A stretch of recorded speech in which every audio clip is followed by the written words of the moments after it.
मुंड माला धारी, बोले मुंड माला धारी।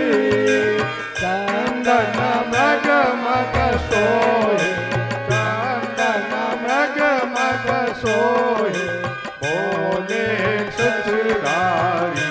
ओम हर हर हर महादेव। श्वेतांबर पीतांबर वागंबर अंगे, बोले बागांबर अंगे। सनकादिक ब्रह्मादिक, सनकादिक ब्रह्मादिक, भूतादिक संगे। ओम हर हर हर महादेव। कर्म बेतु कमंडल चक्र त्रिशूल धरता, बोला चक्र त्रिशूल धरता। जग करता जग भरता, सुख करता दुख हरता। जग पालन करता। ओम हर हर हर महादेव। ब्रह्मा विष्णु सदा अनंत अविवेका, बोला जानत अविवेका। प्रणवाक्षर के मध्य, ओम अक्षर के माधे। ये तीनों एका। ओम हर हर हर महादेव। त्रिगुण स्वामी जी की आरत जो कोई नर गावे, बोले प्रेम सहित गावे। कहत शिवानंद स्वामी, भजत हरा हर स्वामी। वांछित फल पावे। ओम हर हर हर महादेव। काशी में विश्वनाथ विराजे, नंदो ब्रह्मचारी, बोला नंदो ब्रह्मचारी। नित उठ भोग लगावत, नित उठ दर्शन पावत, रुचि रुचि भोग लगावत, महिमा अति भारी। ओम हर हर हर महादेव। कर्पूर गौरम काशी करुणावतारम में संसार विश्वनाथ। सदा हरति व ओंकारा, स्वामी हरति व ओंकारा, प्रभु हरति व ओंकारा। ब्रह्मा विष्णु सदा शिव, बोले बोले नाथ महाशिव अर्धांगी धारा। ओम जय शिव ओंकारा। आज आखिरी दिन है, एक साथ ओम जय शिव ओंकारा। बोले बोले शिव ओंकारा। ब्रह्मा विष्णु सदा शिव, बोले बोले नाथ महाशिव अर्धांगी धारा। ओम हर हर हर महादेव। ओम हर हर हर महादेव। ओम हर हर हर महादेव। कर्पूर गौरम करुणावतारम संसारम हृदयारविंदे। भवं भवामी सहितं नमामि। भवं भवानी सहितं नमामि। मंदार माला कृपाल ताल, कृपाल माला शिव शेखराय। दिगंबराय प्रदिगंबराय नमः शिवाय। ओम नमः शिवाय, नमः शिवाय, ओम नमः शिवाय। आरोग्यम शीतलीकरणमात्मा देवाभिवंदनम दीपज्योति ज्वालामाला कुल्य देवी नमो नमः। चंद्रमा मनसु जात चक्षु सूर्यो जायत श्रोत्रद्वायस्य प्राणस्य मुखादग्नि जातः। दीपं प्रदर्शयामि आत्मा ज्येताः। दीपज्योति ज्वालामाला कुल्य देवी नमो नमः। स्वस्ते नमः स्वस्ते नमः स्वस्ते नमः। शंभवाय रुद्राय महाकाल महामृत्युंजय रुद्राय नमो नमः। सद्योजातं प्रपद्यामि भवं भवायते नमो नमः। नामदेवाय नमः वामदेवाय नमः ज्येष्ठाय नमः श्रेष्ठं सकल्याय सकट्याय च नमो नमः सर्वभ्यो देवेभ्यो नमो नमः मनोकामनेश्वर महादेव की जय। सीताराम। हरि ओम जगनेन जगन्मय जंत देवास्तानि धर्माणि प्रथमान्यासन् नमः तेहनाकं महिमानहो सचंद्र पूर्वे साध्याः सन्ति देवाः ओम एकदन्ताय विद्महे वक्रतुण्डाय धीमहि तन्नो दन्ती प्रचोदयात् ओम कात्यायनी च विद्महे कन्याकुमारी च धीमहि तन्नो देवी प्रचोदयात् ओम तत्पुरुषाय विद्महे महादेवाय धीमहि तन्नो रुद्रः प्रचोदयात् ओम नारायणाय विद्महे वासुदेवाय धीमहि तन्नो विष्णु प्रचोदयात् ओम महालक्ष्मी च विद्महे विष्णुपत्नीं च तन्नो लक्ष्मी प्रचोदयात् ओम अंजने नंदनाय विद्महे वायुपुत्राय धीमहि तन्नो हनुमत् प्रचोदयात् नाना सुगंधि पुष्पाणि यथा कालो भवानी च पुष्पांजलि में तम ग्रहणां परमेश्वर सांगाय सपरिवार साधु सशक्तिकाय मंत्रेण पुष्पांजलि महादेव अर्पणमस्तु तन्मे मनः शिव संकल्पमस्तु ओम नमः शिवाय। महादेव भगवान की जय। पंचमुखी हनुमान जी महाराज की जय। शिव महापुराण की जय। समर्थ सदगुरुदेव भगवान की जय। ओम शांति। श्री राम राम श्री राम श्री राम राम श्री राम राम श्री राम राम श्री राम राम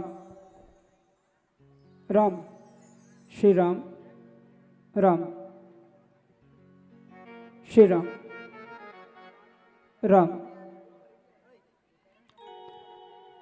वक्रतुंड महाकाय सूर्यकोटि समप्रभ निर्विघ्नं कुरु मे देवो सर्वकार्येषु सर्वदा सर्वमंगले मांगल्ये शिवे सर्वार्थ साधिके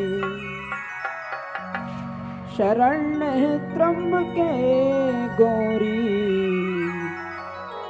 नारायणी नमोस्तुते दुर्गे शिवे भैमाय नारायणी सनातनी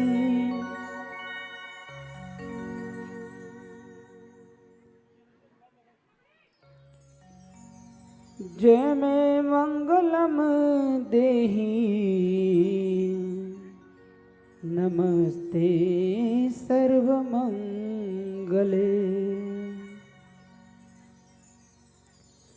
श्री गुरु चरण सरोज रज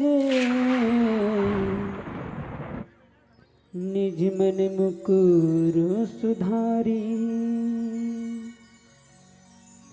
बरनहु रघुवर बिमल जसु जो दायकु फलचारी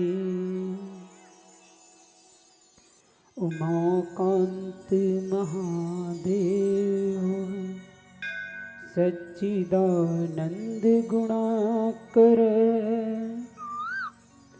परिपाहि सदा शंभो सकलात्मन महेश्वर सकलात्मन महेश्वर। प्रेशर नहीं आ रहा है।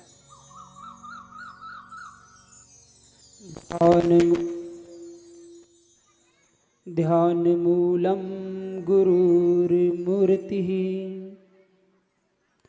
पूजा मूलम गुरुपदम। रोज जैसा करता है वैसा ही कर मेरे बड़े भाई। मंत्रमूलं गुरुर्वाक्य मोक्षमूलं गुरुर्कृपा अखंडानंदबोधाय शिष्य संतापनाशिने सच्चिदानंद रूपाय रामाय गुरुवे नमः। श्री गुरुदेव भगवान की, श्री सीताराम जी महाराज की, श्री सीताराम जी महाराज की, उमापति महादेव की, उमापति महादेव की। नमः पार्वते पते हर हर महादेव।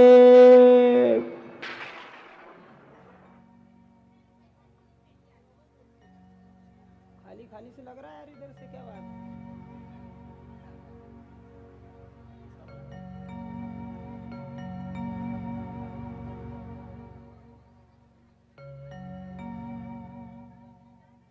कम आवाज में स्लो, वक्ता से एक पॉइंट नीचे।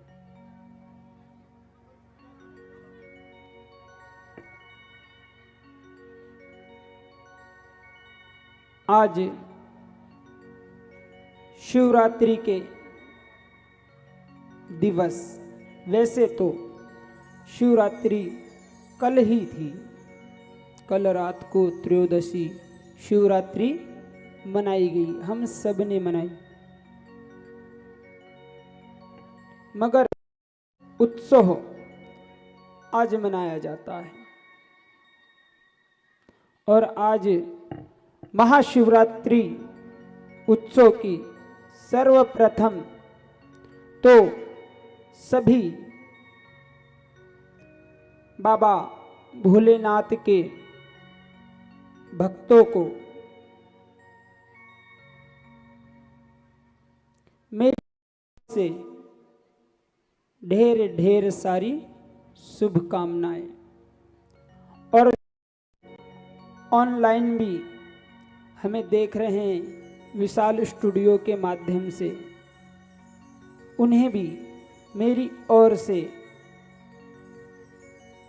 व्यासपीठ के माध्यम से शिवरात्रि महापर्व की ढेर ढेर सारी शुभकामनाएं।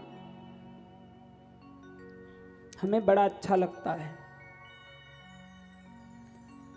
कि यहाँ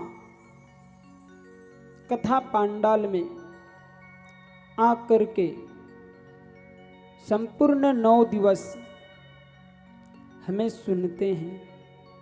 हमारे जैसे अज्ञानी, मूर्ख, बाचाल वक्ताओं को झेलते हैं।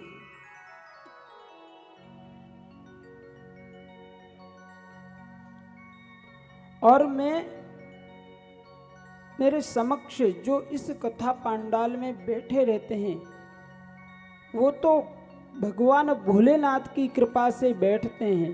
बाबा भोलेनाथ की उन पर असीम कृपा होती है, इसलिए वो आकर कथा पांडाल में बैठते हैं और कथा रस अमृत का पान करते हैं। मगर हमारे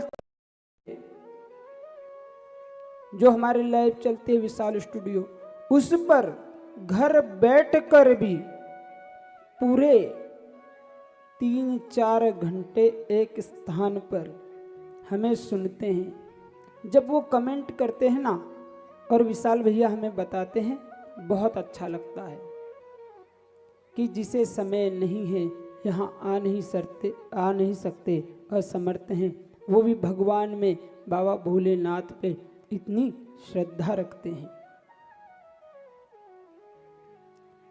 और आप सब लोग तो अपने घर का सारा काम विचार कर समय से पहले आ जाते हैं।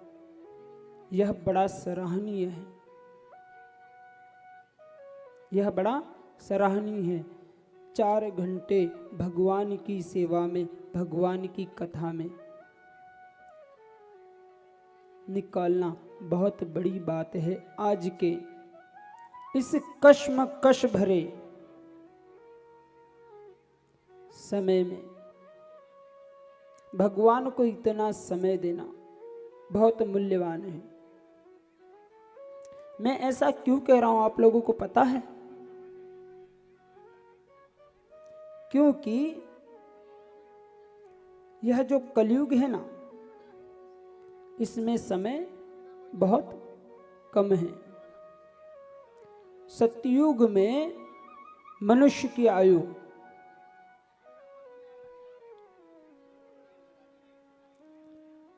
10 लाख वर्ष होती थी। कितनी? सतयुग में मनुष्य की आयु 10 लाख वर्ष होती थी। हम वेद पुराणों में, शास्त्रों में पढ़ते हैं ना। यह आपको एक बहुत महत्व की बात आज आखिरी दिन बताकर जा रहा हूं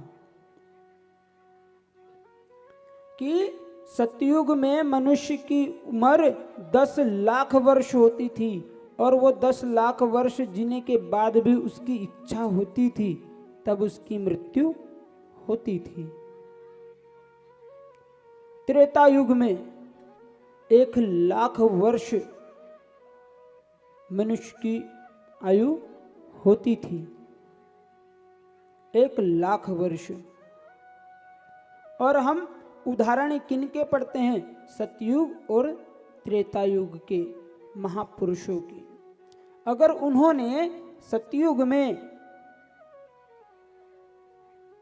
10 वर्ष में से 1 लाख वर्ष तपस्या कर ली तो कोई बड़ी भारी बात नहीं है, क्योंकि उनके पास फिर भी 9 लाख वर्ष होते थे। अगर त्रेता में 1 लाख वर्ष में से अगर 10,000 वर्ष तपस्या कर ली तो कोई बड़ी भारी बात नहीं होती थी। द्वापर में 1 वर्ष में से अगर 10 वर्ष तपस्या कर ली तो कोई बड़ी भारी बात नहीं होती थी। मगर आज कलयुग में मनुष्य के पास सिर्फ और सिर्फ 100 वर्ष की आयु है, और 100 वर्ष पूर्ण अगर मनुष्य जी जाए तो समझ लीजिए उसका पूरा जीवन समाप्त हो गया, उसकी आयु समाप्त हो गई। आयु सभी की होती है, वृक्षों की, पशुओं की, पक्षियों की।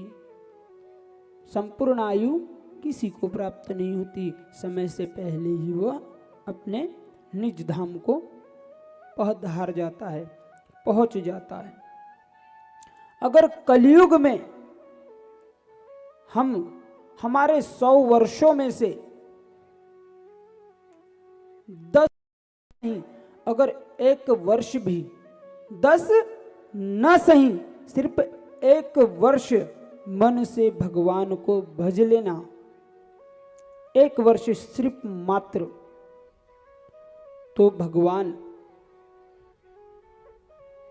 इस कलयुग में भी सहज आपको दर्शन देने आएंगे, आ ही जाएंगे। क्योंकि तब सतयुग में 10,000 वर्ष जो तपस्या करता था उसको भगवान मजबूरन आके दर्शन देते थे। 1 लाख वर्ष जो जिसने तपस्या कर ली उसको साक्षात नारायण आके दर्शन देते थे। मांग क्या चाहिए? तेरे तपस्या कर ली तो भगवान स्वयं आते थे, मांग क्या चाहिए? 10,000 वर्ष तपस्या कर ली तो भगवान स्वयं आते थे कि मांग क्या चाहिए। तो सोचिए उसका 10अंश जब वहां उस युग में होता था, तो इस युग में अगर आपने 10अंश कर लिया तो भगवान को आना ही नहीं, मजबूरन आना पड़ेगा। मगर विडंबना की बात तो यह है कि कलयुग माया के अधीन है। कलयुग माया के अधीन है और यह माया हमें हरि को भजने नहीं देती। हमने 9 दिवस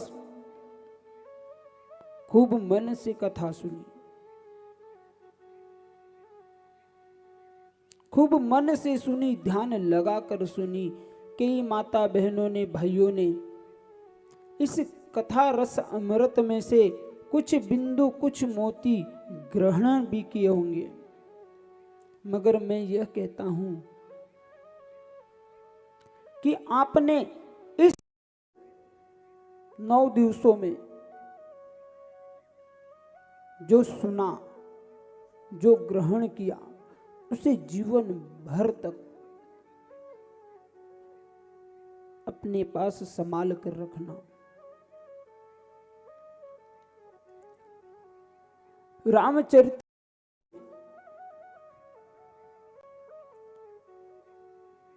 कई चौपाइयां हैं, मगर मैं कहता हूं कि आपको पूरे रामचरित्र मानस की चौपाइयां याद करने की आवश्यकता नहीं है। आप सिर्फ और सिर्फ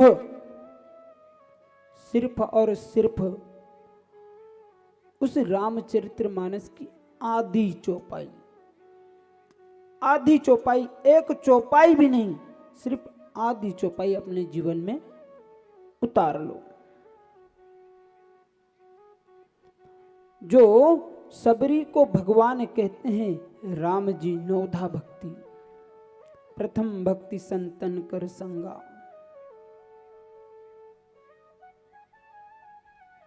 आप पहली भक्ति उसमें से ग्रहण कर लो। क्या?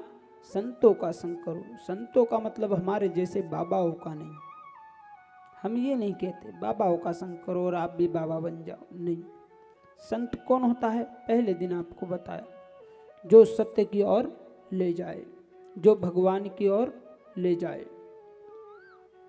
इन 8 दिवसों में, इन 9 दिवसों में आपको पता चल ही गया होगा आपके गांव में कौन संत है और कौन नहीं। आपने जिसको कहा होगा कि मैं कथा में जा रही हूं, जिसने आपको रोका वो असंत, और जिसने कहा मैं भी चलती हूं वो संत। क्योंकि जो कदम भगवान की ओर बढ़े वो कदम किसी अन्य के नहीं हो सकते, वो कदम सिर्फ और सिर्फ संतों के ही हो सकते हैं। संत वेश से नहीं होता, संत मन से होता है, संत कृपा से होता है। तो कहते हैं रामचरितमानस में, प्रथम भक्ति संतन कर संगा। सत्य का संग करो, जो सत्य की ओर आपको ले जाए। सत्य मतलब भगवान शिव, जो और आपको ले जाए उसका संग करो।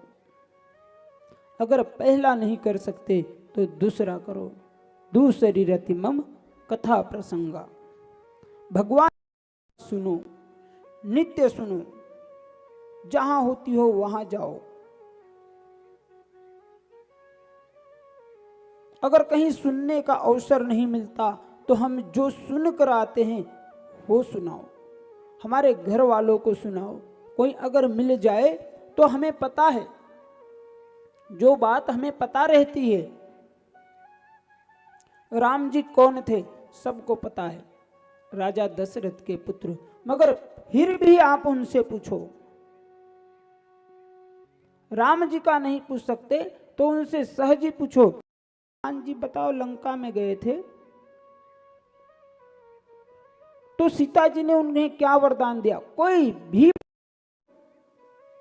सामने वाले से पूछो, सामने वाला कहेगा हमें तो नहीं पता। सहज मिलता है कि हमें नहीं पता, उसे फिर हम बताने लग जाओ। यही सत्संग है, यही कथा प्रसंग है। यह करते रहो। देखिए, आप यह करिए, अपने जीवन में ये बातें उतारिए, आपका जीवन देखना कितना सुखमय जाता है। अगर यह भी नहीं कर सकते तो तीसरी भक्ति कहते हैं, तीसरी भक्ति मम, तीसरी भक्ति गुरु पद पंकज सेवा। तो गुरु तो आपको बता ही दिया, माता पिता,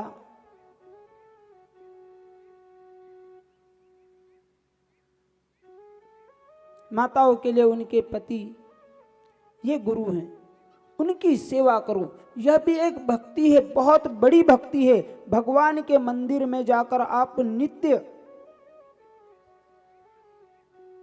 पूजा करो, उनकी सेवा करो, यह नहीं है। आपको जब समय मिले अपना समय निकालकर भगवान के दरबार में आए। आपका समय निकालकर भगवान के द्वार आए, पर अपने घर के भगवानों को पूजे। यह मैंने और भी कथा में बीच में भी आपको बताया, मगर आज पुनः मैं दोहरा रहा हूं। क्यों दोहरा रहा हूं?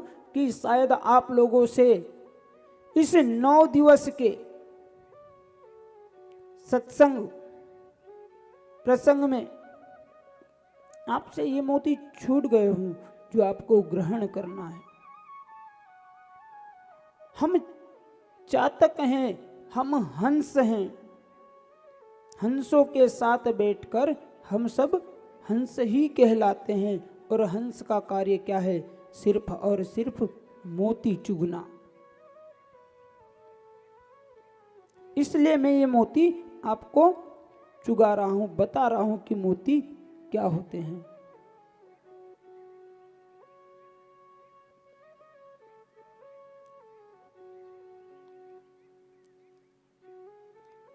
उसके बाद फिर और भगवान बताते हैं, प्रथम भक्ति संतन कर संगा, दूसरे मंत्र जाप मम दृढ़ विश्वासा।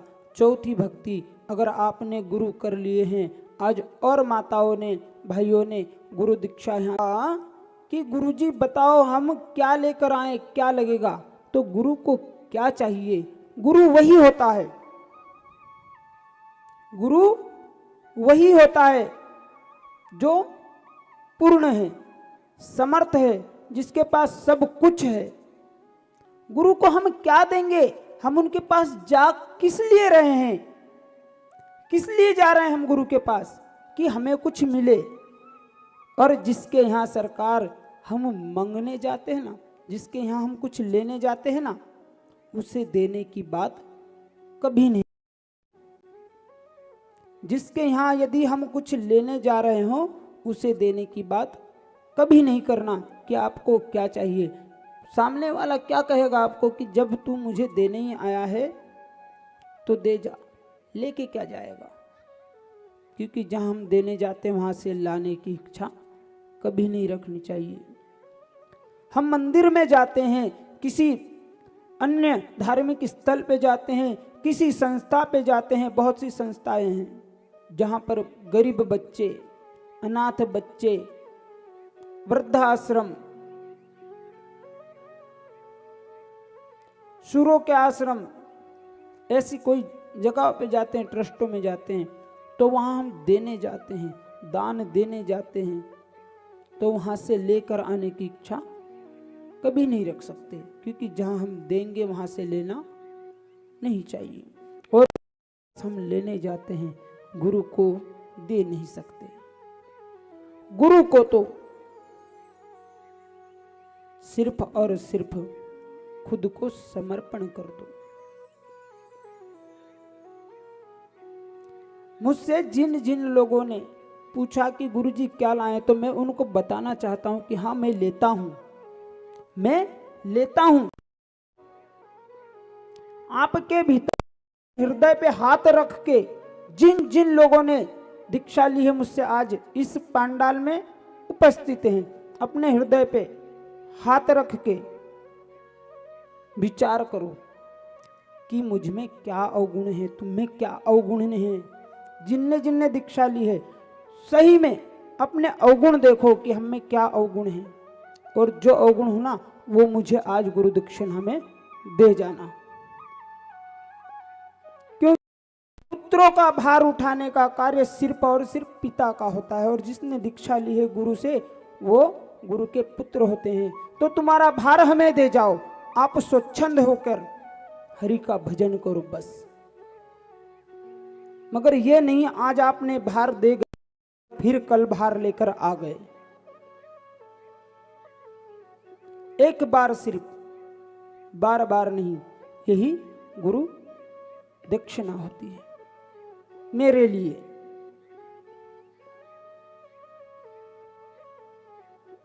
सर, यहां पर एक प्रसंग आता है कि राजा जनक थे, माता सीता के पिता, बहुत बड़े ज्ञानी थे। उन्हें विदेह राज कहा जाता था। विदेह राज मतलब नाम नहीं है, विदेह राज मतलब कोई नाम नहीं है। विदेह राज कि जिसने अपने देह पर, अपनी इंद्रियों पर विजय पाली हो, जो अपनी इंद्रियों पर राज करता हो, अपनी मन इंद्रिय को जीत ली हो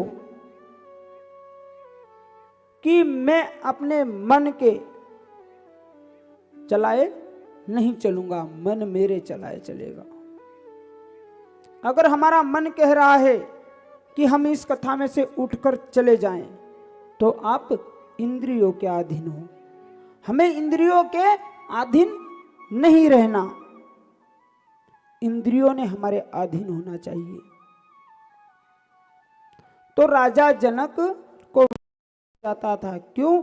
क्योंकि उनकी सारी इंद्रियां उनके अधीन थी, उनकी देह पर सिर्फ और सिर्फ वो खुद राज करते थे।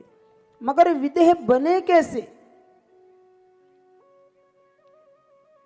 उन्होंने मन को जीता कैसे? अपनी सभा में एक दिन मंत्रियों के सामने यह प्रस्ताव रखा कि मंत्रीवर, मुझे रात को स्वप्न आया। क्या स्वप्न आया? कि मैं भिखारी बन गया हूं, मैं कंगाल बन गया हूं, रंक बन गया हूं, और मैं सबसे भिक्षा मांग रहा हूं, खाने के लिए भोजन मांग रहा हूं, मेरे पास भोजन की भी व्यवस्था नहीं है। तो मंत्रीवन ज्ञानी विदेह राज जनक की सभा में बड़े बड़े ज्ञानी बैठते थे। तो उन्होंने ज्ञानियों से, उन ऋषियों से पूछा कि मैंने रात को स्वप्न देखा और स्वप्न में मैं रंक बन गया, भिखारी बन गया। तो मुझे बताओ कि वो स्वप्न सत्य था, मैं भिखारी बन गया, या यह सत्य है कि मैं अभी राजा हूं? उस सभा में किसी ने उत्तर नहीं दिया। राजा जनक ने कहा, मेरे इस प्रश्न का जो उत्तर दे देगा, मैं उसे अपना गुरु मानूंगा, मैं उसे अपना गुरु मानूंगा। कई ज्ञानी आए और राजा जनक ने यह शर्त रखी कि जो मेरे इस प्रश्न का उत्तर देगा मैं उसे अपना गुरु बनाऊंगा, और जिसने गलत उत्तर दिया उसे बंदी बनाकर कारागृह में डाल दिया जाएगा। तो बहुत लोग आए, बहुत एक से एक ज्ञानी आए, बड़े बड़े ज्ञानी आए, क्योंकि उन्हें उत्तर देने की कोशिश की, मगर कोई भी नहीं उनके प्रश्न का उत्तर दे पाया।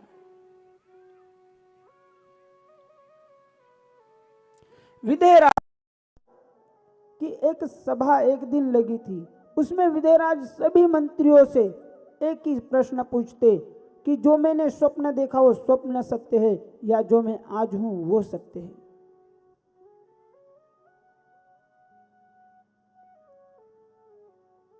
कोई नहीं बता पाया।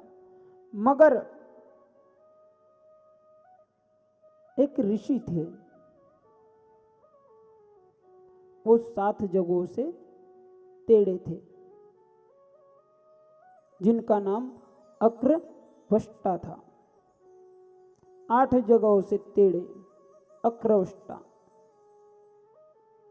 हाथ कहीं, पैर कहीं, कमर कहीं, छाती कहीं, मूड कहीं, 8 जगहों से टेढ़े, अक्रवष्टा उनका नाम था। अक्रवष्टा ज्ञानियों की सभा में, जनक की सभा में, जनक जी ने पूछा, ये कौन है, किस लिए आए हो? बोले, मैं आपके प्रश्न का उत्तर देना चाहता हूं। तो पूरी सभा हंसने लग गई, पूरी सभा हंसने लग गई। पूरी सभा हंसने लग गई। तो अक्रवष्टा जी, सभा हंसी, वह तो समझ में आ रहा है कि अक्रवष्टा जी को देखकर सभा हंसी, मगर अक्रवष्टा जी हंसे यह समझ में नहीं आ रहा है। तो सभापतियों ने, शांति का माहौल हो गया। अगर कोई आप पर हंसता है और आप हंस दो ना, तो आप पर हंसने वाला चुप हो जाएगा कि अरे मैं इस पे हंस रहा हूं, यह तो एक बात समझ में आ रही है, मगर यह मुझ पे हंस रहा है, यह समझ में नहीं आ रहा है। सभी शांत हो गए, सभी चुप हो गए। उसमें से एक मंत्रीवर ने पूछा कि महाराज, ये सब हंसे वो तो हमें समझ में आता है कि ये सब आपको देखकर हंसे, मगर आप हंसे यह समझ में नहीं आता। तो अक्रवष्टा जी उत्तर देते हैं कि मंत्रीवर, हमने सुना है कि जनक की सभा में सब ज्ञानी बैठते हैं, सब ज्ञानी बैठते हैं, मगर मुझे तो यहां सब चमार दिखाई देते हैं। चमार किसको कहते हैं? सब चमार हैं यहां, जिन्हें ज्ञान न हो किसी अन्य वस्तुओं का। सब चकित, क्या कह रहे हो आप अक्रवष्ट जी, ऐसा कैसा आपने कह दिया?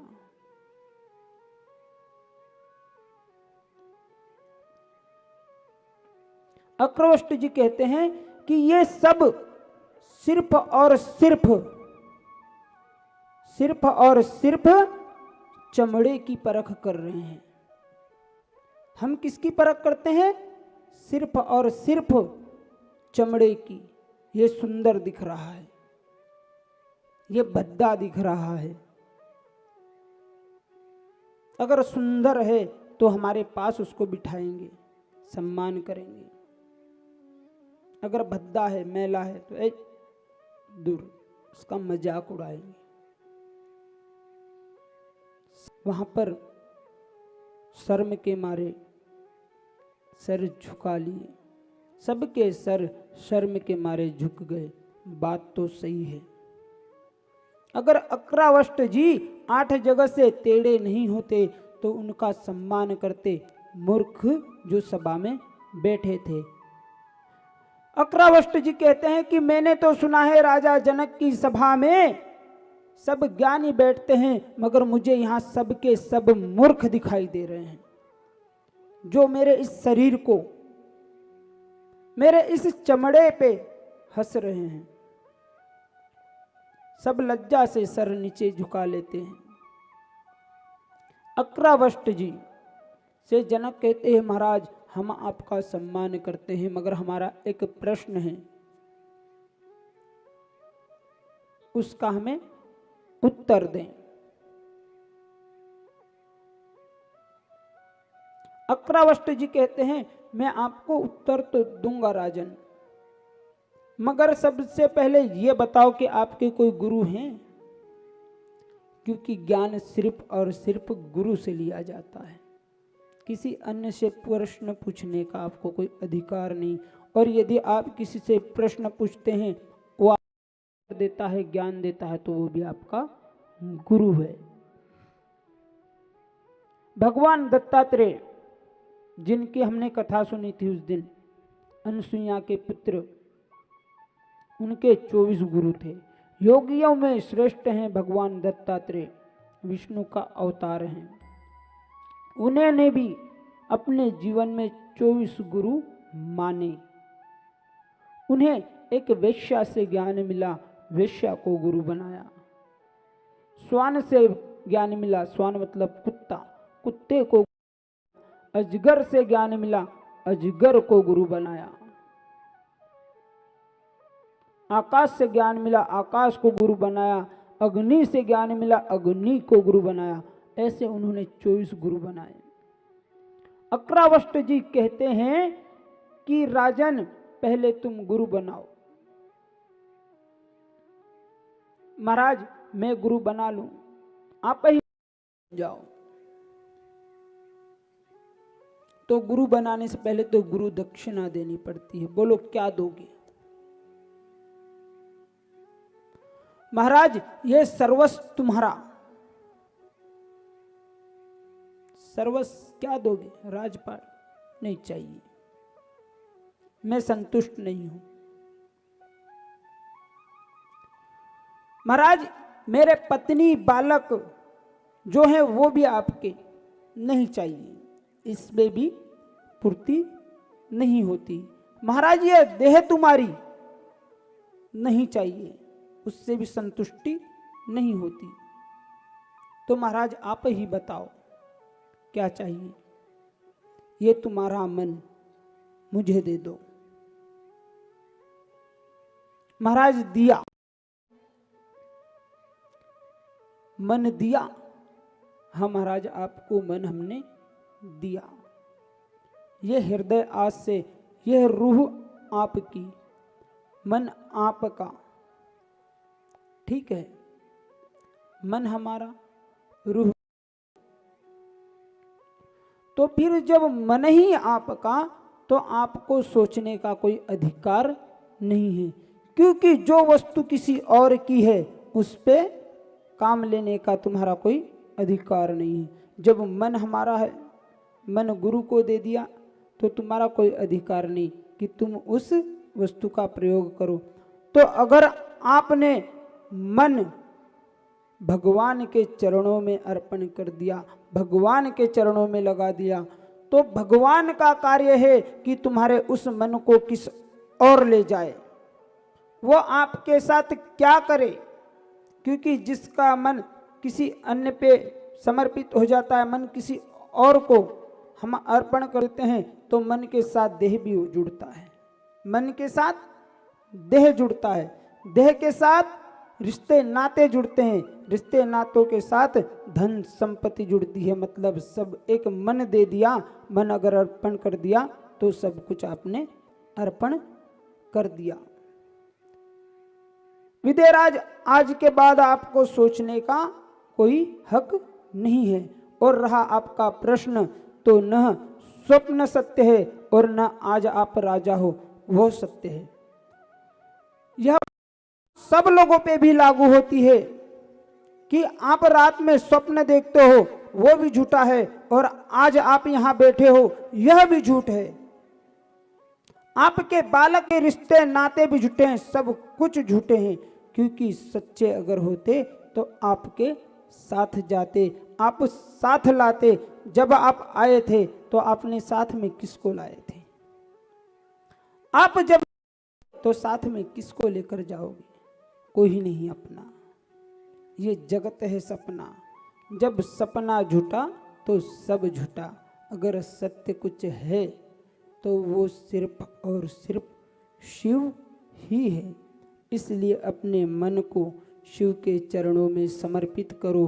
मन अगर शिव के चरणों में समर्पित हो गया तो यह तन अपने आप उसका हो जाएगा। यह हो गया तो ये रिश्ते नाते भी सब उसके हो जाएंगे। रिश्ते नाते तन उसका हो गया तो ये धन भी उसका हो जाएगा। फिर वह शिव इस धन को बढ़ाए या घटाए, किसी से लेकर इकट्ठा करे या किसी पे लुटाए, हमें कोई मतलब नहीं है। हमने तो सिर्फ और सिर्फ उतना ही करना है जितना भगवान ने हमें कार्य सौंपा है।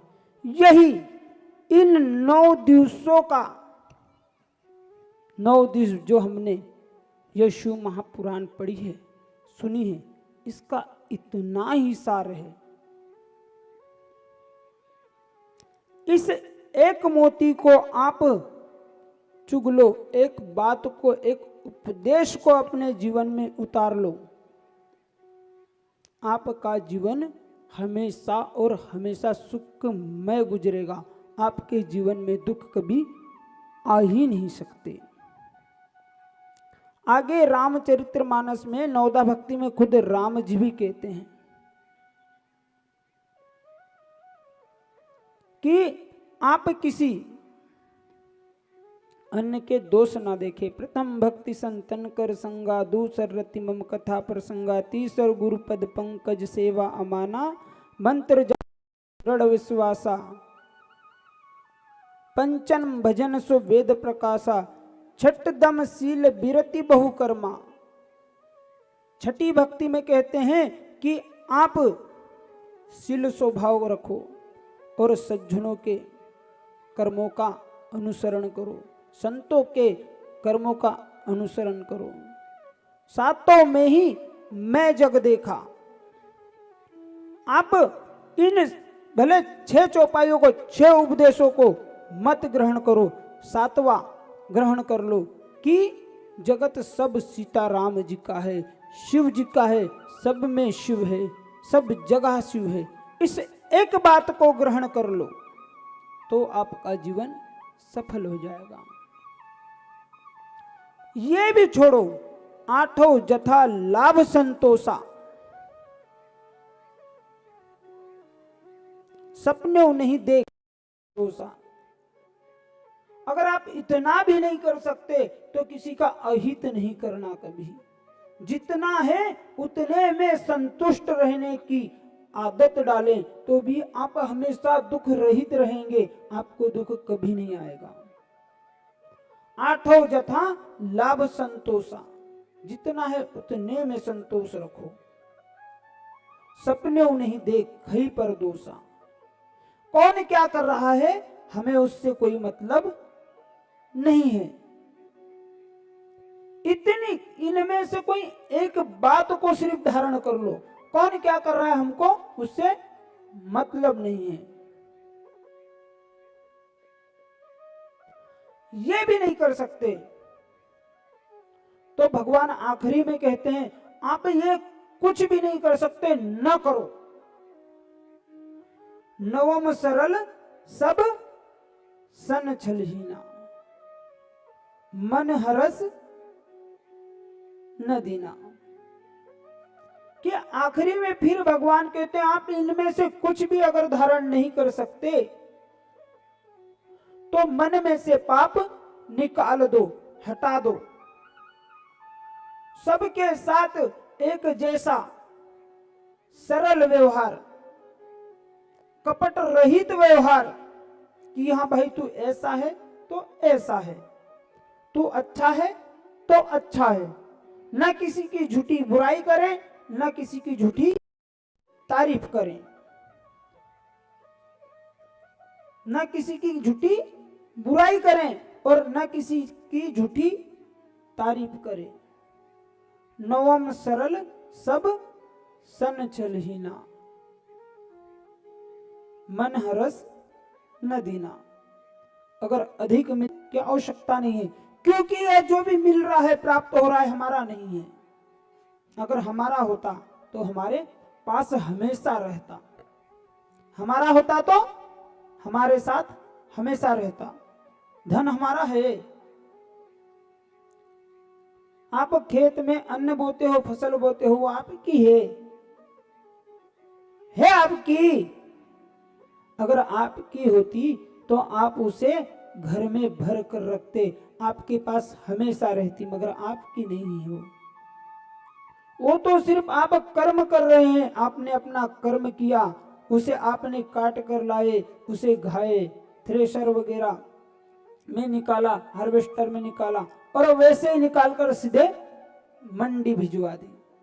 मंडी में भी जो खरीदार है वो खरीदार की भी नहीं है, उस खरीदार से कोई और ले गया, फिर उसके बाद कोई और ले गया, कोई और ले गया, कोई और ले गया, और अंत में वो जिसकी है उसके पास जाएगी और वो फिर उसका आटा बनाकर, रोटी बनाकर खाएगा, क्योंकि वो उसका था। उसी प्रकार सरकार, यहाँ पर कुछ हमारा नहीं है। अगर कोई अधिक हमें प्राप्त हो जाए तो खुश होने की आवश्यकता नहीं है, और यदि कुछ हमारा चले जाए, हमारे पास से धन चला जाए, हमारे पास से दौलत चले जाए, हमारा बेटा हमसे चले जाए, हमारी बेटी हमसे दूर चले जाए, कोई भी कहीं भी चले जाए, हमको दुख करने की आवश्यकता नहीं है, क्योंकि आया है तो जाएगा, राजा रंक फकीर। यहाँ कोई किसी का नहीं है। न हमें शोक करना है, न हमें दुख करना है।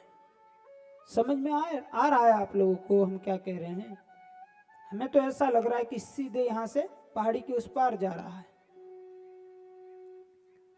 ठीक है, जा भी रहा है तो जो पकड़ ले उनका भला, और चला गया तो चला गया।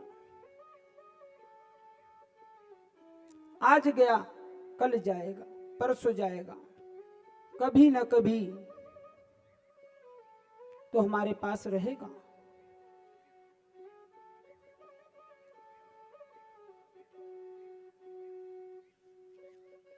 तो आइए, कल हमने 12 शिवलिंगों के बारे में बताया था और हम 5वें शिवलिंग केदारनाथ के दर्शन करने गए थे। केदारनाथ में नर नारायण ने तपस्या करी थी और भगवान ने उनसे कहा था, नर नारायण आप कुछ हमसे मांग लो।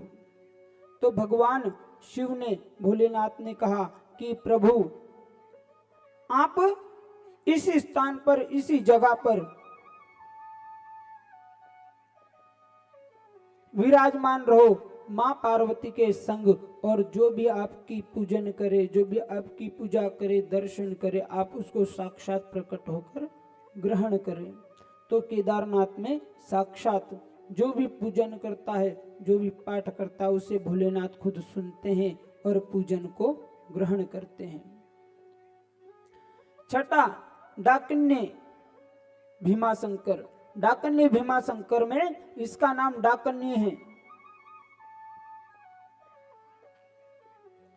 वहां पर भूत प्रेत और डाकनिया वास करती है, इसलिए उसका नाम, उस जगह का नाम डाकन्य है, डाकन्य वन है। वहां पर भूत प्रेत रहते हैं, वहां पर भीमाशंकर नामक ज्योतिर्लिंग है। फिर उसके बाद 7वां नंबर आता है वाराणसी। वाराणसी सभी को पता है, काशी। काशी इस ब्रह्मांड में सबसे अलग है। सब, इस सारे ब्रह्मांड का नाश हो जाता है मगर काशी का नहीं, क्योंकि वहां पर सारे विश्व का, सारे ब्रह्मांड के दाता, सारे ब्रह्मांड के नायक, सारे ब्रह्मांड के नाथ रहते हैं, जिन्हें हम काशी विश्वनाथ कहते हैं।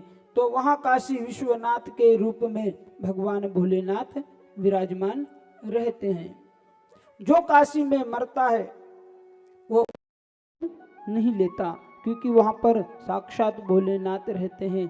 और जो अंत में काशी में यदि प्राण त्यागता है, मरता है, तो भगवान उसके कान में राम मंत्र कहते हैं। पर किसके? जो भगवान के करीब होता है उसके, जो भगवान का होता है उसके। तो विश्वनाथ रहते हैं गोदावरी तट पर, महाराष्ट्र में, नासिक से, जिसे हम नासिक कहते हैं, नासिक से 60 किलोमीटर की दूरी पर त्र्यंबकेश्वर नामक एक ज्योतिर्लिंग है, जहां पर गौतम ऋषि की पत्नी ने तपस्या करी थी और उनकी तपस्या से प्रसन्न होकर तीनों देवता ब्रह्मा विष्णु महेश प्रकट हुए थे और उनसे वर मांगने के लिए कहा। तो उन्होंने कहा कि मुझे देवलोक में बहने वाली गंगा चाहिए। देवलोक में बहने वाली गंगा कौन सी है? गोदावरी गंगा। उन पर कृपा कर तीर देवों ने गोदावरी गंगा को पृथ्वी पर भेजा।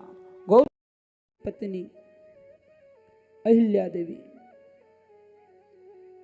अहिल्या देवी ने गंगा को लेकर आए और उनसे कहा, देवी ये तो आपने परहित के लिए, लोकहित के लिए मांगा, आप के लिए कुछ मांगो।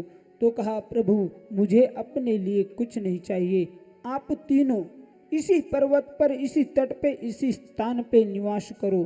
तो तीनों देवता वहां पर ज्योति स्वरूप निवास करते हैं, इसलिए उसे त्र्यंबकेश्वर कहते हैं। नौवा नागेश्वर दक्षिण भारत में आता है।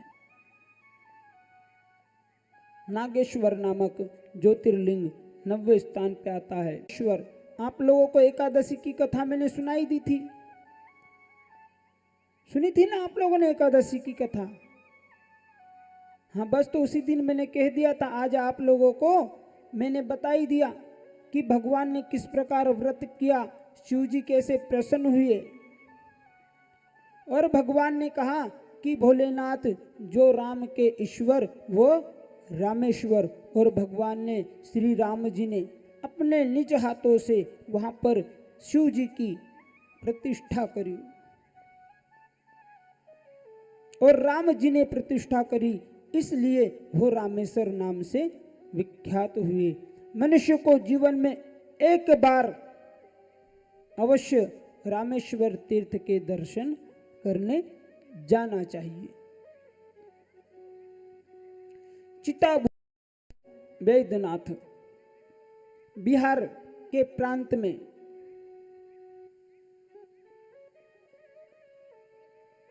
वैद्यनाथ नामक ज्योतिर्लिंग है। शिवालय में घुश्मेश्वर 12वां और आखिरी महाराष्ट्र के नंदुरबार जिले में एक भोलेनाथ का बहुत बड़ा मंदिर है, जहां पर साक्षात स्वयंभू भगवान भोलेनाथ तप के लिए गए थे,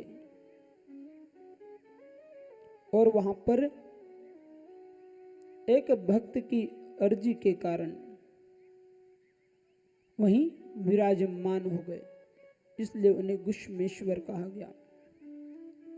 यह बाबा भोलेनाथ के 12 स्वरूप हैं, 12 लिंग हैं। और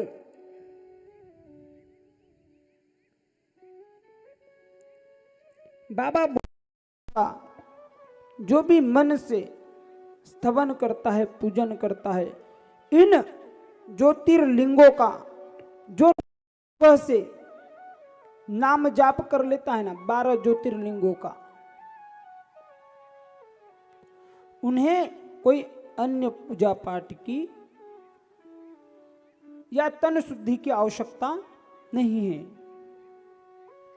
क्योंकि बाबा भोलेनाथ के इन 12 अवतारों का, इन 12 नामों का जाप करना आपके 10 माला सहस्त्र नाम के बराबर माना जाता है।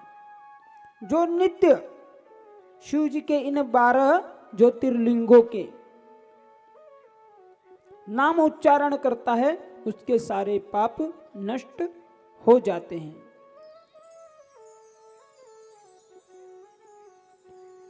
यह एकदम सत्य है, क्योंकि जब नारद जी ने भगवान विष्णु को श्राप दिया था, तो भगवान विष्णु ने स्वयं नारद जी को उपदेश किया था। नारद जी ने कहा, भगवान मैंने आपको श्राप दिया, मैंने आपको कई दुर्वचन कहे, मुझसे बहुत बड़ा पाप हो गया, मेरा हृदय जल रहा है, मुझे बहुत दुख हो रहा है। तो भगवान नारायण ने, राम ने यूं कहा कि जाओ और भोलेनाथ के नाम स्मरण करो, नाम जप करो, उससे आपके हृदय की जलन शांत होगी। हृदय की शांत कब होगी? हमारा हृदय जलना कब बंद होगा?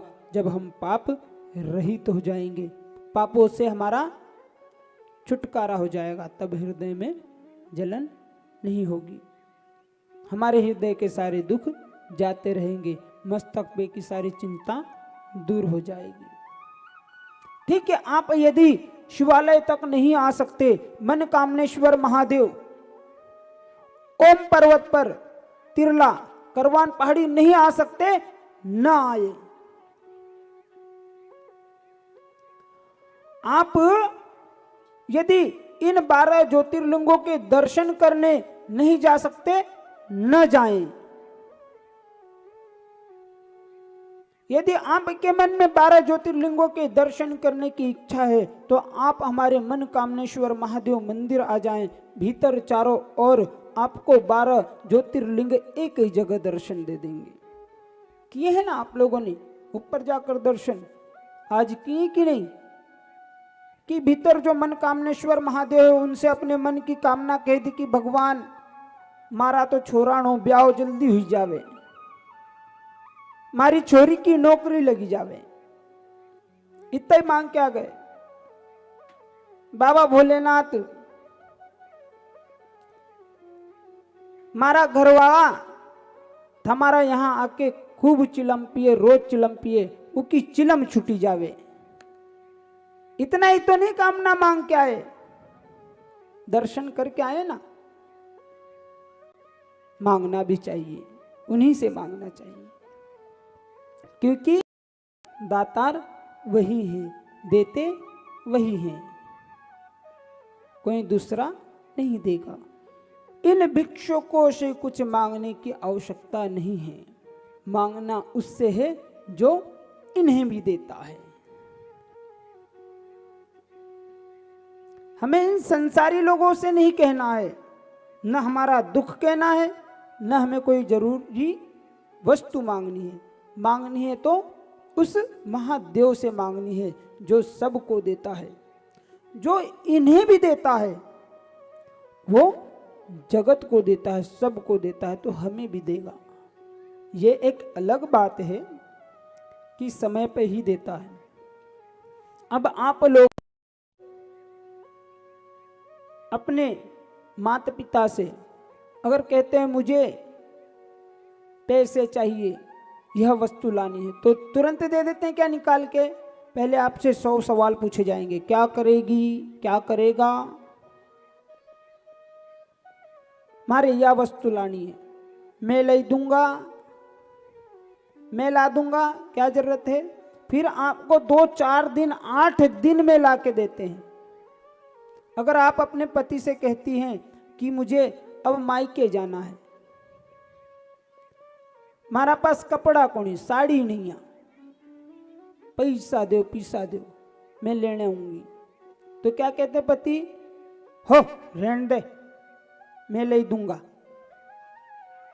रहने दे, मैं लाके दे दूंगा तुझे। और लाके देता है कितने दिन में? 8 दिन में, 15 दिन में, महीने भर में। और कभी कभी तो ऐसा होता है कि तुम मायके चले जाते हो और लौट के आ जाते हो, आती ही नहीं है। तो ये संसारी इतना समय लगाते हैं, तो वह जो संसार को बांट रहा है वो तो रोज बांटता है ना, तो लाइन में लगे रहें, हमारा भी नंबर आएगा। जिस दिन हमारा नंबर लग गया उस दिन हम जो मांगेंगे वह हमें अवश्य देगा। आप मांगते रहे, अर्जी लगाते रहें, आज नहीं देगा कल देगा, कल नहीं परसों देगा, परसों नहीं नरसों देगा, 8 दिन में देगा, 15 दिन में देगा, महीने में देगा, 2 महीने में देगा। 2 महीने में नहीं दिया तो 2 महीने के बाद तो उसे देना ही पड़ेगा, क्योंकि जो रोज रोज आता है ना, भले कोई रोज रोज हमारे यहाँ कर्ज भी मांगने आए कि भैया हमारे उधार दे दे, जी जी हमारे उधार दे दे, तो एक दिन अपन नहीं देंगे, 2 दिन नहीं देंगे, फिर आखिरी में क्या कहेंगे? अरे इसको दे दो यार, रोज रोज दिमाग खराब करता है आके। ये एक अलग बात है कि वो कर्ज वापस लौटा है नहीं लौटा, इसे दौड़ छुट्टी करो, जार थारी मर्जी है तबे दीजिए। उसी प्रकार भगवान भी एक न एक दिन हमें देगा, हमारी सुनेगा। पर बाकी मांगो वही जो आवश्यक हो, जबरदस्ती मांग कर ढेर लगाने से क्या मतलब है?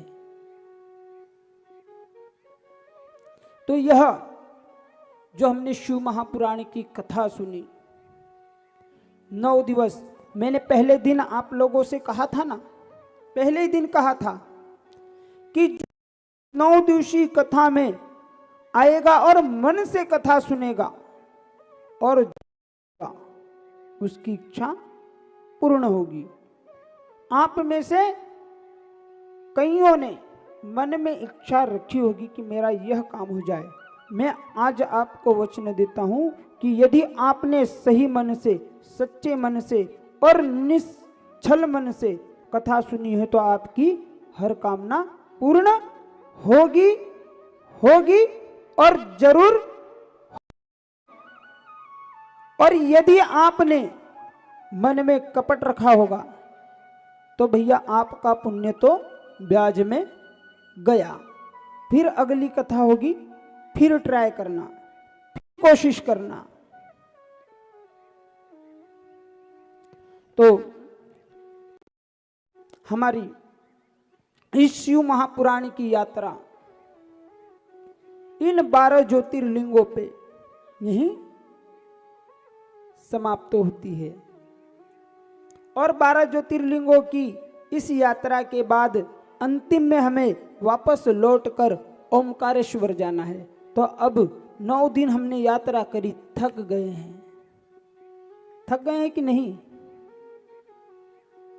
थक गए हैं तो कल का विश्राम करेंगे और परसों जिन जिन को भी ओमकारेश्वर जाना है वह हमारे दिनेश भाई दर्पण, दुर्गा भाई हमारे समिति के सदस्य हैं, उनसे संपर्क करें माताएं। और देखिए कल हमारे दिनेश भाई दर्पण कह रहे थे कि हमारी गाड़ी हो गई है, सारी सीटें पूरी हो गई है।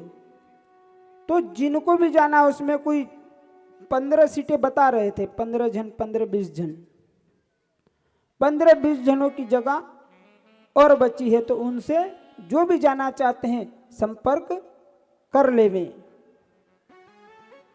नहीं तो बाद में फिर आप समय पे कहोगे कि हमें चलना है तो आप नहीं जा पाओगे। तो 3 तारीख को फिर हम ओमकारेश्वर चलेंगे। इसलिए आज हमारी इस कथा को यही विश्राम देते हैं। और परमात्मा कब मिलाएगा अब पता नहीं। ऐसे तो अब हम यहीं रहेंगे, मगर इस कथा के साथ, इस शिव महापुराण के साथ अब बाबा भोलेनाथ हमें कब मिलाते हैं इसका तो बाबा भोलेनाथ ही जाने। और अंतिम में मैं आपसे यही कहूँगा कि इस शिव महापुराण के साथ कब मिलेंगे? जब भोलेनाथ चाहेंगे। तो बस यहीं तक का मिलन हमारा तुम्हारा, बस यहीं तक का मिलन हमारा तुम्हारा, बस यहीं तक का मिलन हमारा तुम्हारा। रही जिंदगी तो, रही जिंदगी तो मिलेंगे दोबारा, बस यहीं तक का मिलन हमारा तुम्हारा। इस व्यासपीठ पर बस अब यहीं तक का मिलन। और मैं को यहीं विराम देता हूं।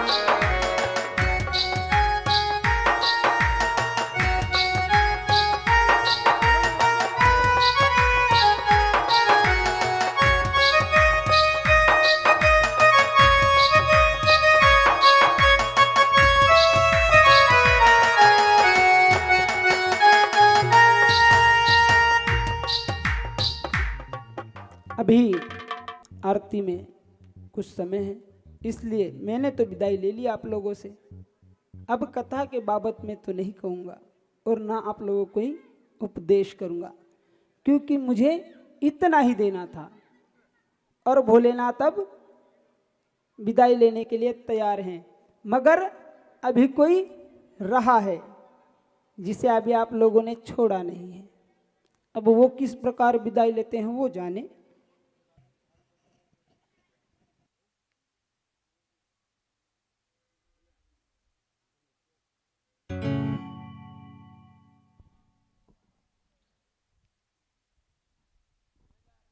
हेलो।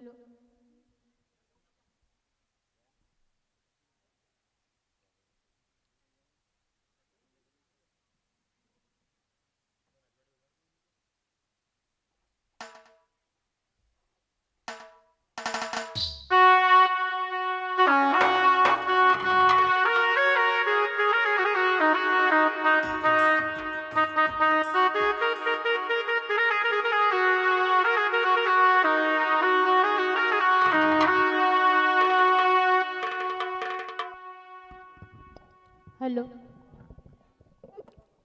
अब हम तो जा ही रहे हमारे घर, मगर एक बार सब गरबा करेंगे, सभी करेंगे।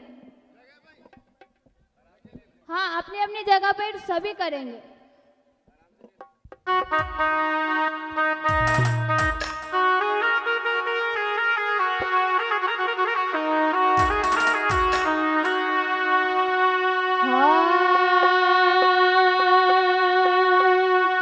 उथरा हाथ में चुड़िलो बड़ो प्यारो हो माय, पावागढ़ की तू पावने।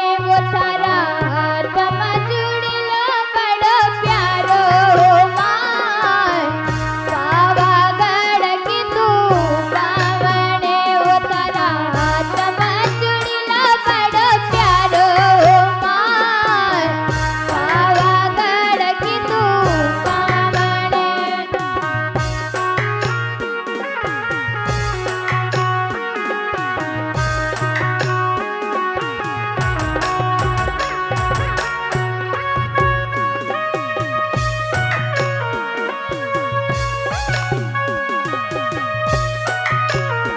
सभी माताएं खड़े हो जाएंगे अपने अपने स्थान पे। आज आखिरी दिन है, सभी अपने अपने स्थान पे, सभी आखिरी दिन है आज।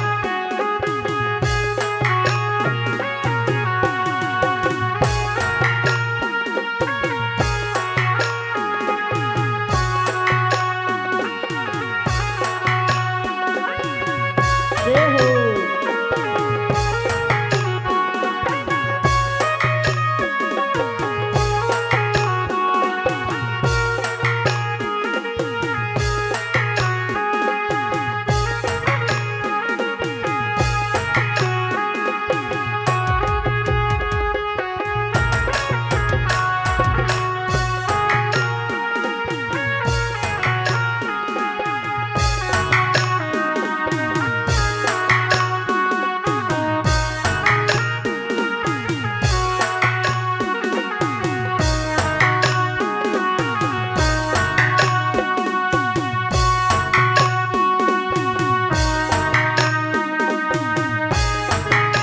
हमारे पंडित जी हवन की तैयारी करें, हमारे पंडित जी हवन की तैयारी करें,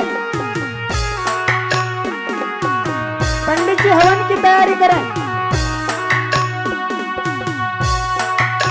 उथरा हाथ में चुड़िलो बड़ो प्यारो हो माय, पावागढ़ की तू पावने। उथरा हाथ में चुड़िलो बड़ो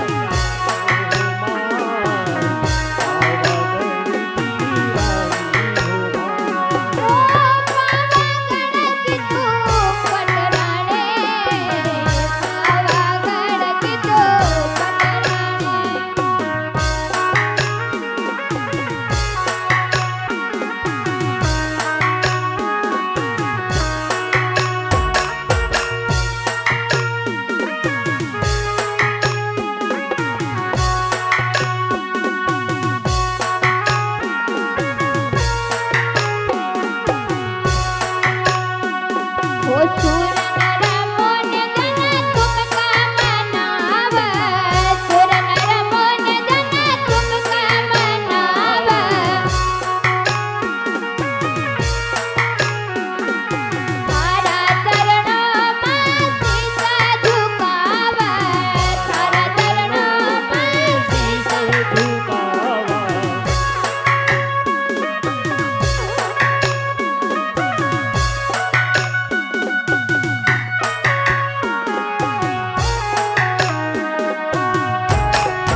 हुई, बहुत सुंदर।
हमारे जो यजमान हैं, जितने भी यज्ञ हवन के लिए यजमान आए हैं,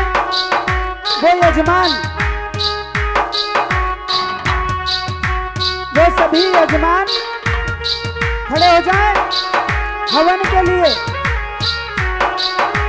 हवन के लिए सभी यजमान आ जाएं नीचे। यजमान जितने भी हैं,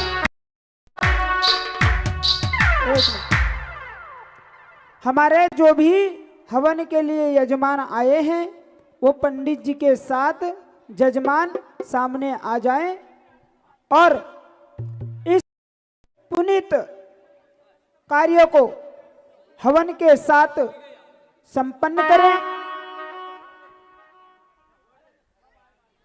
जजमान पत्नियां शीघ्र आए, नहीं तो हमारे मुख्य जजमान बैठ गए तो आप पीछे रह जाओगे, फिर कहना नहीं।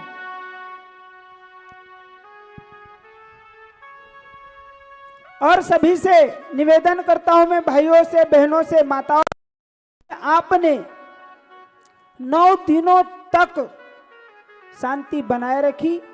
बस 15-20 मिनट और शांति बनाए रखें। इस 20 मिनट का कार्य और रह गया है। अंत में भगवान की, देखिए हम अगर किसी को बुलाते हैं ना तो उसे भोजन करवा कर विदा करते हैं। तो देवताओं का भोजन क्या है? हवन, हविष्य। अग्नि देवताओं का मुख है और अग्नि के माध्यम से देवताओं को हवन के द्वारा, आहुति के द्वारा भोजन प्रदान किया जाता है। तो हम सब मिलकर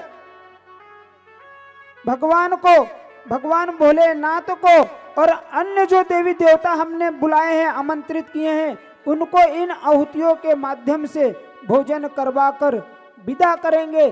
आरती कुछ देर पश्चात होगी। सभी शांति बनाए रखें। और जब आखिरी आरती हो, आखिरी 5 आहुति बचे, आखिरी 5 आहुति बचे तो पंडित जी से निवेदन है कि सभी को सूचित करें। जो आना चाहती हैं वो आखिरी में अपने जोड़े के साथ आखिरी 5 आहुतियां दे सकते हैं। और आहुतियों से कोई वो नहीं होता है। आपको अंतिम में आहुति की जो बहुत होती है उस पे तिलक करें, उतने में ही पुण्य फल प्राप्त हो जाता है। सारे आहुतियों का फल क्या है? अंत में जो भभूत बचती है वह प्रसाद किसे कहते हैं? भगवान भोग लगा ले और बचा हुआ जो हो वह प्रसाद। तो प्रसाद रूप में सिर्फ और सिर्फ भभूत हो। और आरती के बाद फिर यहाँ पर जो हमने रुद्राक्ष वितरण का आयोजन रखा है, तो सभी, कोई भगदड़ नहीं करेगा। यहाँ हमारे पास आएंगे, उनको एक रुद्राक्ष दिया जाएगा। रुद्राक्ष का यह महत्व है कि जिसके गले में रुद्राक्ष होता है, रुद्र मतलब शिव, अक्ष मतलब उनका अंश, अक्ष का मतलब अंश भी होता है, अक्ष का मतलब आंसू भी होता है। जो शिव जी से निकला हुआ आंसू उनका अंश स्वरूप है, वह है। हमारे महाराज श्री जी जो आचार्य जी थे, जो गत 8 दिवसों से धार के हमारे बीच उपस्थित थे और भगवान की सेवा में सम्मिलित थे, उन्होंने रात्रि में जागकर उन्हें मंत्रों से सिद्ध किया। और हमारे मुख्य जजमान प्रातः 4 बजे से आकर उन रुद्रों को पंचामृत, गंगा जल और कई प्रकार के पत्र पुष्पों से मंत्रों द्वारा सिद्ध करके आपको दिया जाता है, दिया जा रहा है, ताकि भगवान भोलेनाथ इस रुद्राक्ष के स्वरूप में आपके गले में हमेशा आपके साथ बने रहे। जिसके गले में रुद्राक्ष होता है उसकी अकाल मृत्यु कभी नहीं होती, उसकी दुर्घटना कभी नहीं होती।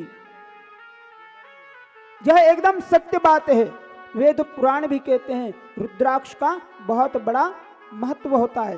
तो आप सबको रुद्राक्ष मिलेगा, पर बाकी आरती के बाद सब लाइन से आएंगे, लाइन से सभी के लिए पर्याप्त है, पर्याप्त है, खत्म नहीं, पर बाकी लाइन से आएंगे, भगदड़ कोई नहीं करेगा।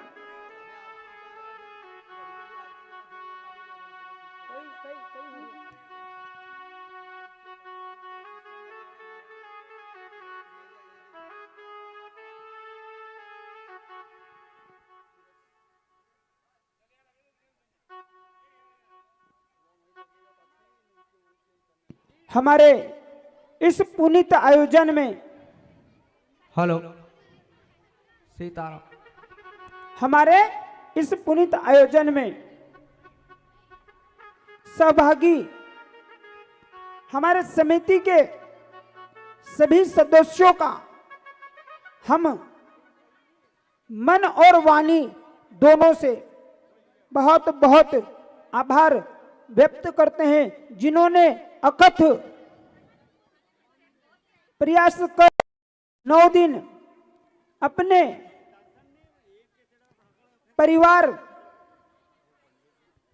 को विसार कर बाबा भोलेनाथ में की सेवा में इस पुनीत आयोजन में अपना तन और मन साथ में अर्पण किया है। मैं उन सभी दानदाताओं का आभार व्यक्त करता हूं व्यासपीठ के माध्यम से, जिन्होंने इस पुनीत आयोजन में अन्न धन और तन से सहयोग प्रदान किया है।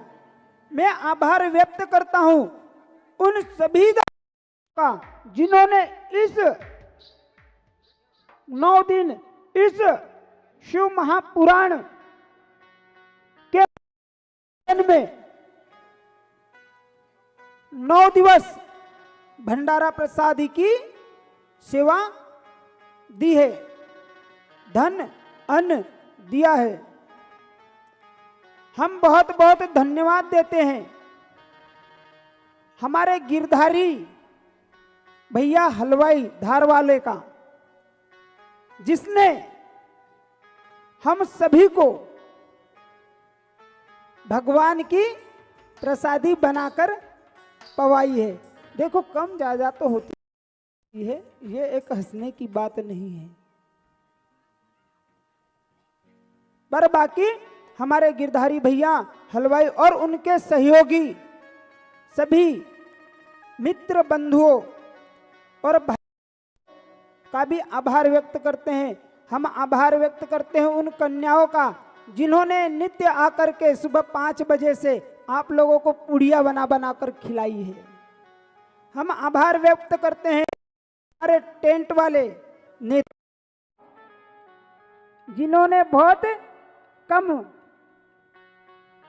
धन लेकर हमें सेवा प्रदान करी, हमें छाव दी, हमारे सर पे छत स्वरूप यह टेंट लगाया।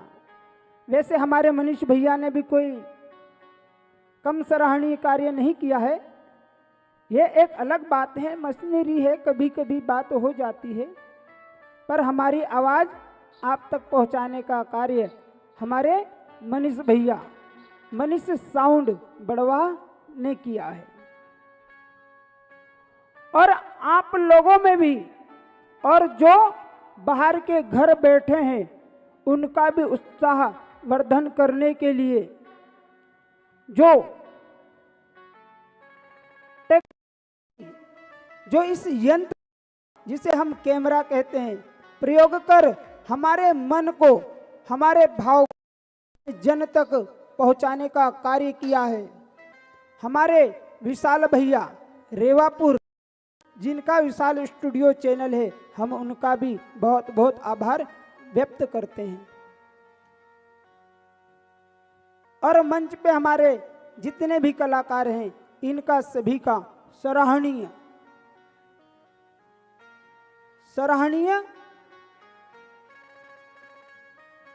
परफॉर्मेंस रहा, बहुत बढ़िया सुंदर संगीत।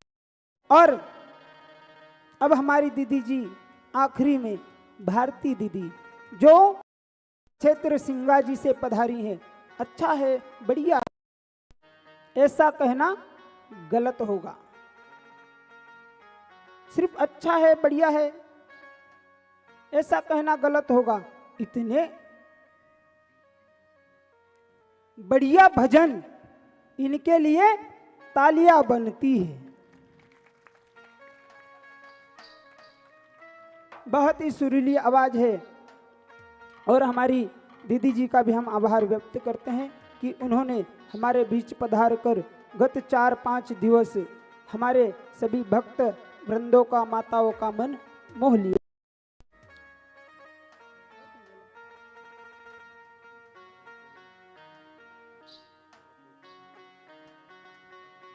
और सभी भक्त वृंदों के लिए महाप्रसादी की व्यवस्था रखी गई है। खिचड़ी, खीर, बूंदी, महाप्रसादी की व्यवस्था है। तो कोई भी बिना महाप्रसादी लिए जाएगा नहीं, क्योंकि आप जो भी घर दूर से आए हैं वो खिचड़ी या खीर घर ले जा नहीं सकते। और कथा का, यज्ञ का प्रसाद ही श्रेष्ठ होता है, सर्वमान्य होता है। तो बूंदी प्रसादी लेकर, महाप्रसादी जिसे कहते हैं, वो ले आप भी पाएं, अपने बालकों को पवाएं। जो घर हैं, हमारे घर ऐसे बहुत से माता पिता बुजुर्ग हैं जो यहाँ तक नहीं आ सकते, तो उनके भी मुख में भगवान का भोग लगा प्रसाद चले जाए, यह बहुत बड़ी बात है। तो महाप्रसादी लेकर ही सब जाएं। यह ना सोचे कि हम उपवास हैं, प्रसादी लेकर क्या करेंगे, बूंदी प्रसादी लेकर क्या करेंगे। बूंदी प्रसादी ही कथा का विसर्जन का, यज्ञ का विसर्जन का प्रसाद होता है ना। तो वो ले जाएं।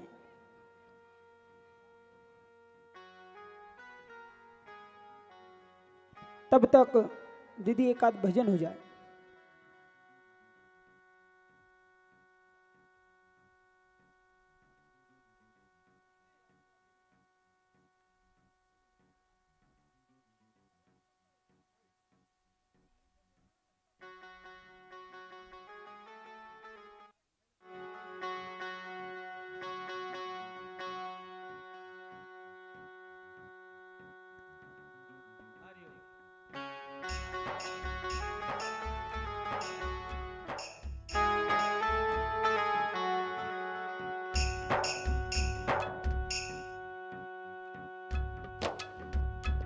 हेलो श्री राधे। अब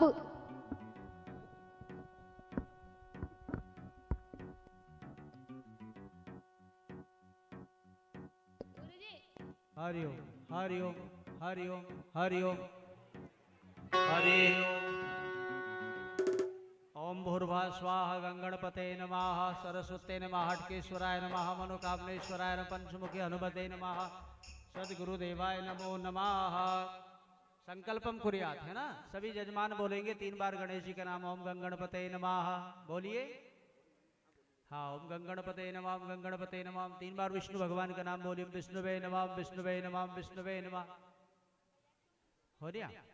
हरि ओम विष्णु और विष्णु श्रीमद् भगवतो महापुरुषस्य विष्णुराज्ञा द्वितीय प्रार्धे शेतवारा कल्पे वेवस्वत मन्वन्तरे अष्टाविशम कलियुग प्रथम चरण जम्बूदीप भरतखंड आर्यवर्तांगता अन्याव क्षेत्रे मालव क्षेत्रे हर्षिद्धि पीठे महाकाल शरणम गंगा यमुना पश्चिम तटे नर्मदा उत्तर तटे मासोत्त मासे पुण्य पवित्र मासे फाल्गुन कृष्ण पक्षाम चतुर्दश्यम तिथियाम महा भौमवासरे विक्रम संवत 2078 सालिवान सके 1943 तिल्ला ग्राम अंतर्गत सूर्य उत्तरायण वसंत ऋतु कनिष्ठा नक्षत्र चंद्रमा मकर राशि स्थित है। ग्रहगण विशेषण विशिष्टायाम सुपुण्य तिथो अद्य यजमान सकल कामना सिद्धि भगवत पिते मनोकामना सिद्धि शिव प्राण निमित्तार्थ अवस्थापित देवता यजमान दशवान सावनाख्य महाशुभ संकल्पम करिष्यम भुर्वासा तन्मे शिव अर्पणमस्तु। छोड़ दीजिए, सब नीचे छोड़ दीजिए।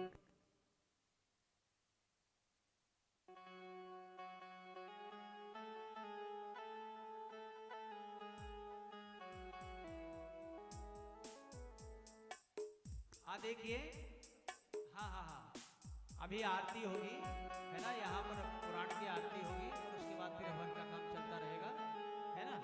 ठीक है, आरती की तैयारी करवा लेते हैं।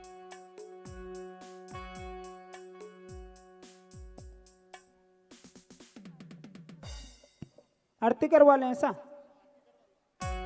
चलो ठीक है, तो अच्छा संकल्प हो गया। चलो संकल्प करके आरती कर लो।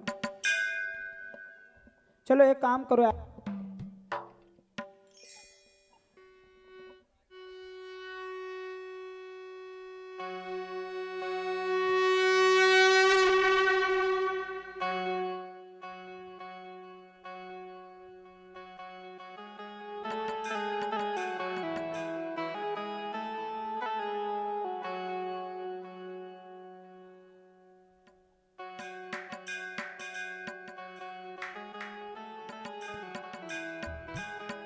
भारती दीदी भजन। सभी माता बहनों से निवेदन है कि एक एक से यहाँ से आती जाएंगी, और जो हमने आयोजन रखा है रुद्राक्ष वितरण का, एक से आएंगे माता बहने भाई, एक से यहाँ से आएंगी। कोई भी भीड़ भाड़ धक्का मुक्की नहीं,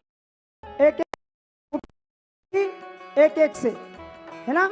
और एक से लेती जाएंगी और इधर से निकलती जाएंगी, आती जाएंगी और निकलती जाएंगी, है ना?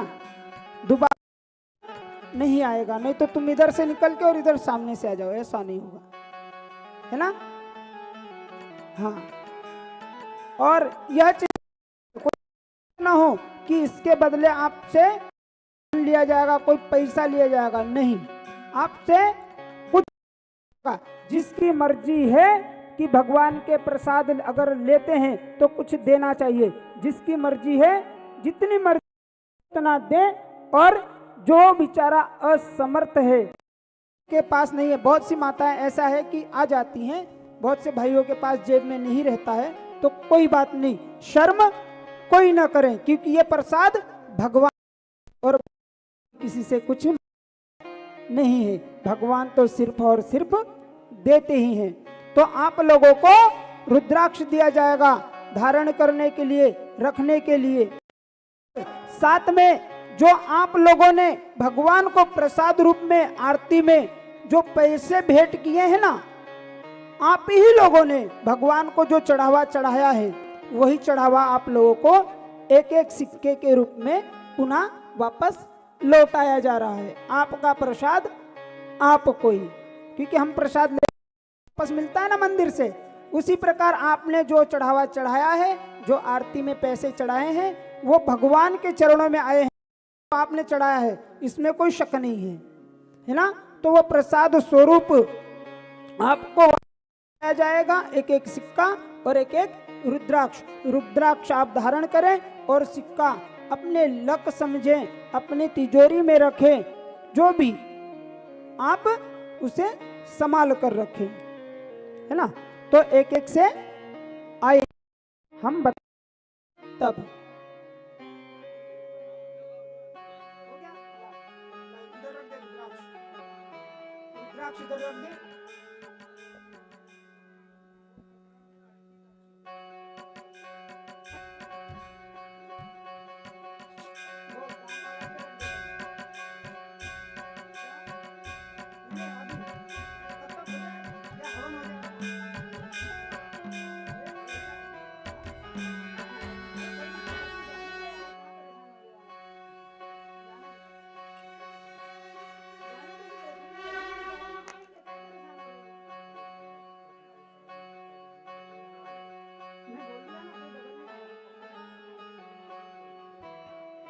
अब एक से सभी आते जाएं, सामने से यहीं से शुरुआत हो जाए, और कोई डबल नहीं आएगा, सबको मिलेगा।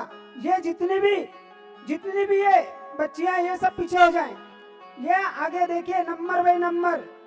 पहलवान की बहन पीछे हो जा, तू शिवजी बनी थी इसलिए, तो शिवजी को तो आखिरी में देंगे ना चढ़ावा।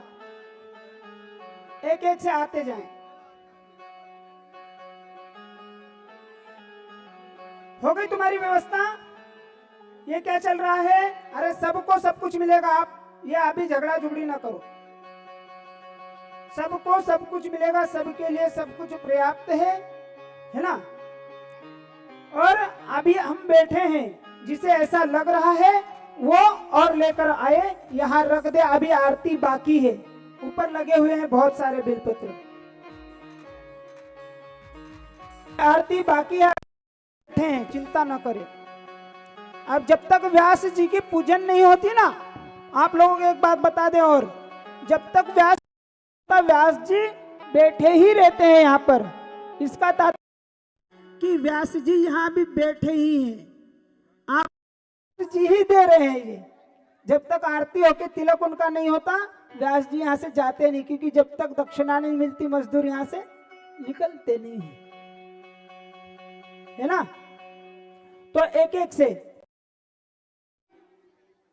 शांति से भजन है ना, ज्यादा वो शांति भजन धीरे से, और ये कार्यक्रम चलेगा। महाराज जी हवन करवाएंगे और आप भजन गाएंगे।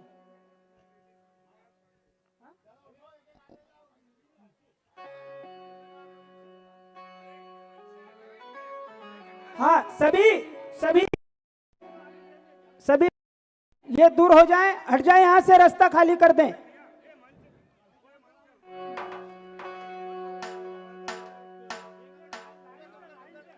इधर से भागा भूकी नहीं, धीरे से, बस धीरे से, ये लोग हट जाएं उसके बाद।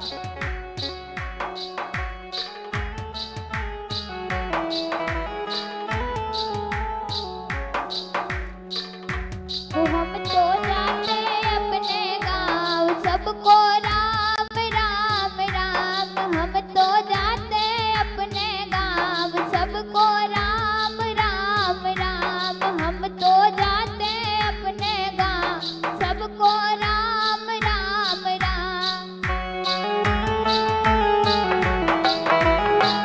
आते जाए बढ़ते जाए। हम तो जाते अपने गाँव, सबको राम राम राम।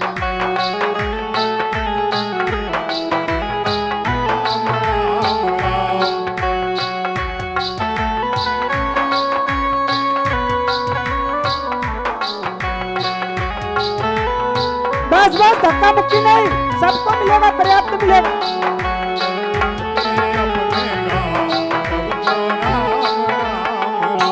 हम तो जाते अपने गाँव, सबको राम राम राम।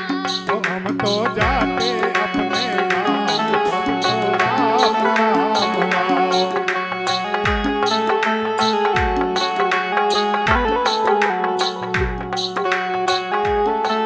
गाँव, सबको राम राम राम। हम तो जाते अपने गाँव, सबको राम राम राम। हम तो जाते अपने गाँव, सबको राम राम राम। सबको राम राम राम। सबको राम राम राम। सबको राम राम राम, सबको राम राम राम। हम तो जाते अपने गाँव, सबको राम राम राम। हम तो जाते अपने गाँव, सबको राम राम राम। हम तो जाते अपने गाँव, सबको राम राम राम। हम तो जाते अपने गाँव, सबको राम राम राम। अब आप चाह रहे उधर से उधर निकालो ना, ये लोग यहाँ क्यों खड़े हैं? आप लोग वहाँ खड़ो ना, उनको उधर आगे निकालो, जो लेकर से सीधे निकालो उधर आगे। ये कार्यकर्ता हमारा मौका है, देख रहे हैं आप लोग, कार्यकर्ता शंकर भाई यहाँ खड़ो, इनको इधर से ऐसे निकालो। यहाँ काहे कर रहे हैं?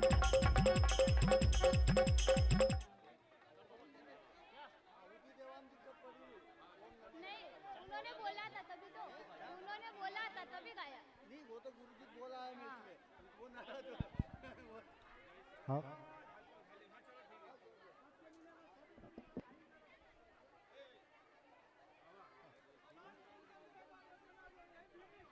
हाँ, भीड़ नहीं करेगा कोई भी। अब इतने लोग जब निकल जाए, इसके बाद दूसरे खड़े होंगे। देखिए, मैंने कहा था बड़े शांति से, बहुत है, इसीलिए हमने पहले ही आप लोगों के लिए आरती से पहले ये व्यवस्था करवा दी है। बहुत है,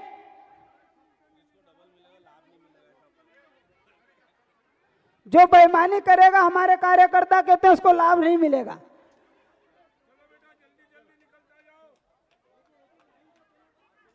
बेईमानी नहीं करना है।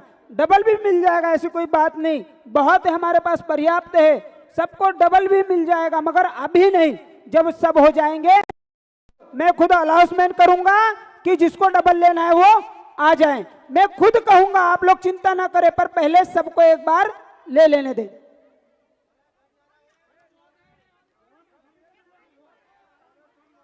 बहुत है, बहुत।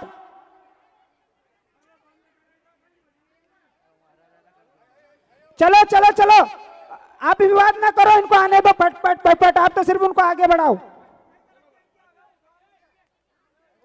आप सिर्फ इनको आगे बढ़ाओ जो ले रहे हैं।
कौन मरे रो कौन, ऐसो काम मत करो भैया। आना डोकरा डोकरी ने के केदू में अगर आज मरी गया तो मोक्षी है बिल्कुल, डोकरा डोकरी।